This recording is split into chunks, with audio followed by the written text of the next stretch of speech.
Health care your family YouTube channel. Stay well, stay healthy, stay with us. আমাদের আজকের topics peptic ulcer. ইতিপূর্বে আমরা acidity বা gastric নিয়ে আলোচনা করেছি।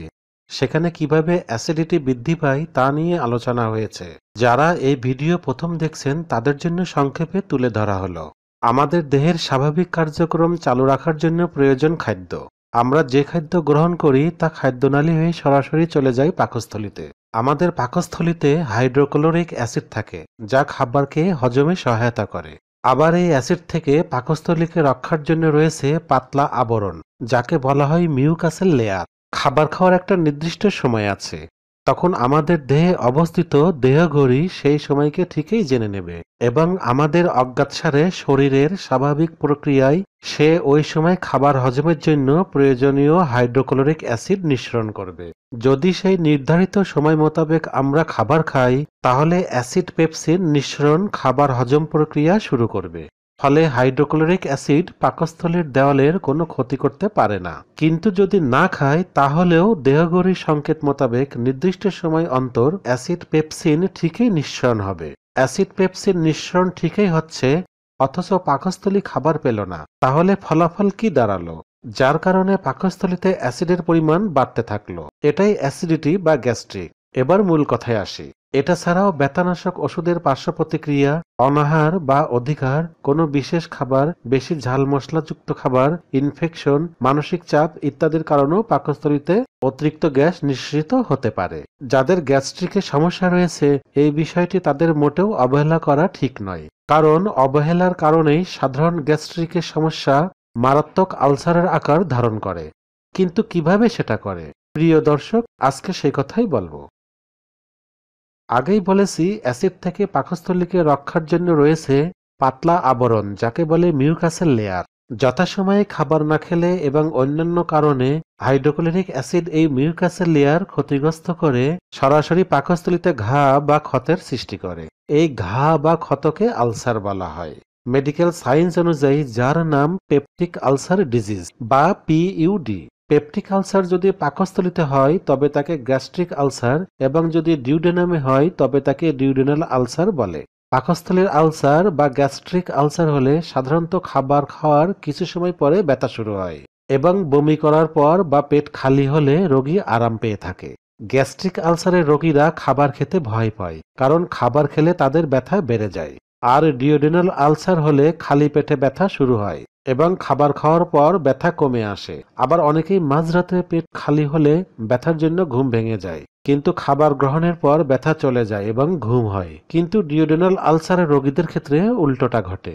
এদের ক্ষুধা বেশি থাকে, খায়ও বেশি, ফলে ওজন বেড়ে যেতে পারে। পেপটিক আলসার রোগীদের কারো কারো বুক জ্বালা পোড়া করে, টক ঢেকুর ওঠে, পেট ফাঁপে ও হজমে অসুবিধা ইত্যাদি দেখা দিতে পারে।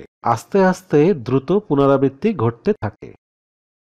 পেপটিক আলসার রোগীদের জন্য বর্তমানে খুবই কার্যকরী চিকিৎসা আছে।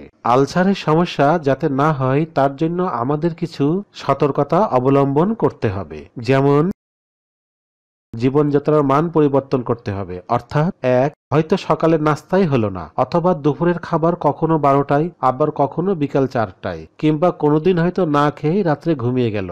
এরকম হলে চলবে না। সময়ের খাবার সময়ে খেতে হবে। খাবার ঠিকমতো চিবিয়ে খেতে হবে। 2, বাসি পচা বেশি তেল মশলাযুক্ত খাবার পরিহার করতে হবে। 3, উত্তেজক পানীয় ও অতিরিক্ত অ্যাসিড ক্ষরণ হয় এমন খাবার না খাওয়া। অতিরিক্ত গরম ও ঠান্ডা খাবার না খাওয়াই ভালো। 4, চা, কফি, মশলা জাতীয় খাবার এবং ধূমপান, জর্দা, অ্যালকোহল প্রভৃতি সমস্যা বাড়িয়ে তোলে। তাই পারতপক্ষে এগুলো পরিহার করা প্রয়োজন।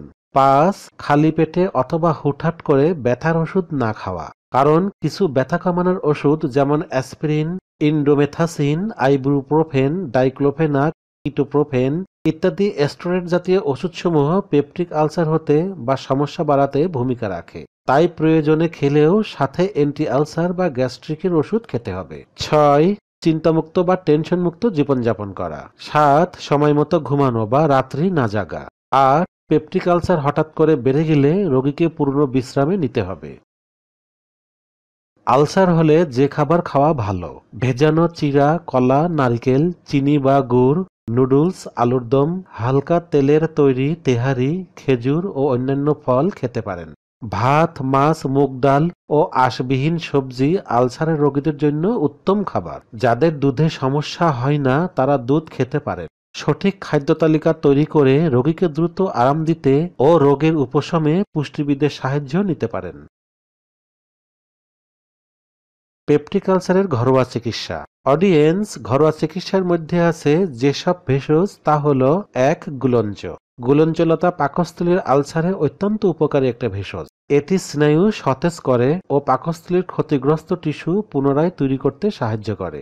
বদহজম এবং লিভারের দুর্বলতায় গুলঞ্চ অত্যন্ত কার্যকর। ২. আমলকি। আমলকিতে gallic acid, tannic acid, albumin, calcium ও ভিটামিন আছে, যা রক্তে লোহিত কণিকা তৈরি করে এবং ক্ষতিগ্রস্ত টিস্যু পুনরায় তৈরি করে। এজন্য এটি পাকস্থলীর আলসারে উপকারী। ৩. যষ্টিমধু। পাকস্থলীর ক্ষত সারাতে যষ্টিমধু খুবই কার্যকর। এজন্য প্রতিদিন ১ থেকে ৩ গ্রাম যষ্টিমধু খাবেন। ৪. শামুক চূর্ণ। পাকস্থলীর ক্ষত সুনির্দিষ্টভাবে সারিয়ে তোলে শামুক চূর্ণ। চিকিৎসা। পেপটিক আলসার হল পেটের এক ধরনের ঘা। দীর্ঘমেয়াদী ডিউডেনাল আলসার থেকে ক্যান্সার না হলেও দীর্ঘমেয়াদী গ্যাস্ট্রিক আলসার থেকে কারো কারো ক্যান্সার হতে পারে, কিন্তু নিয়মিত চিকিৎসা নিয়ে রোগ নিরাময় করা সম্ভব। কাজেই যারা দীর্ঘমেয়াদী পেপটিক আলসারে ভুগছেন তাদের উচিত চিকিৎসকের শরণাপন্ন হওয়া, পেপটিক আলসারজনিত জটিলতা আগে থেকেই শনাক্ত করা এবং সে অনুযায়ী চিকিৎসা নেওয়া। তবে যাদের অল্প দিনের আলসারের ব্যথার সমস্যা থাকে তাদের প্রতিদিন নাস্তা খাওয়ার আগে একটি করে ওমিপ্রাজল গ্রুপের ট্যাবলেট ১ মাসের জন্য দিলে ভালো হয়ে যাওয়ার কথা। কিন্তু অনেকেই জীবনযাপন পরিবর্তন করতে পারে না, তাদের দীর্ঘমেয়াদী ওষুধ সেবন করা লাগতে পারে। নিয়মিত এবং নিয়মমাফিক ওষুধের ডোজ খেতে হবে।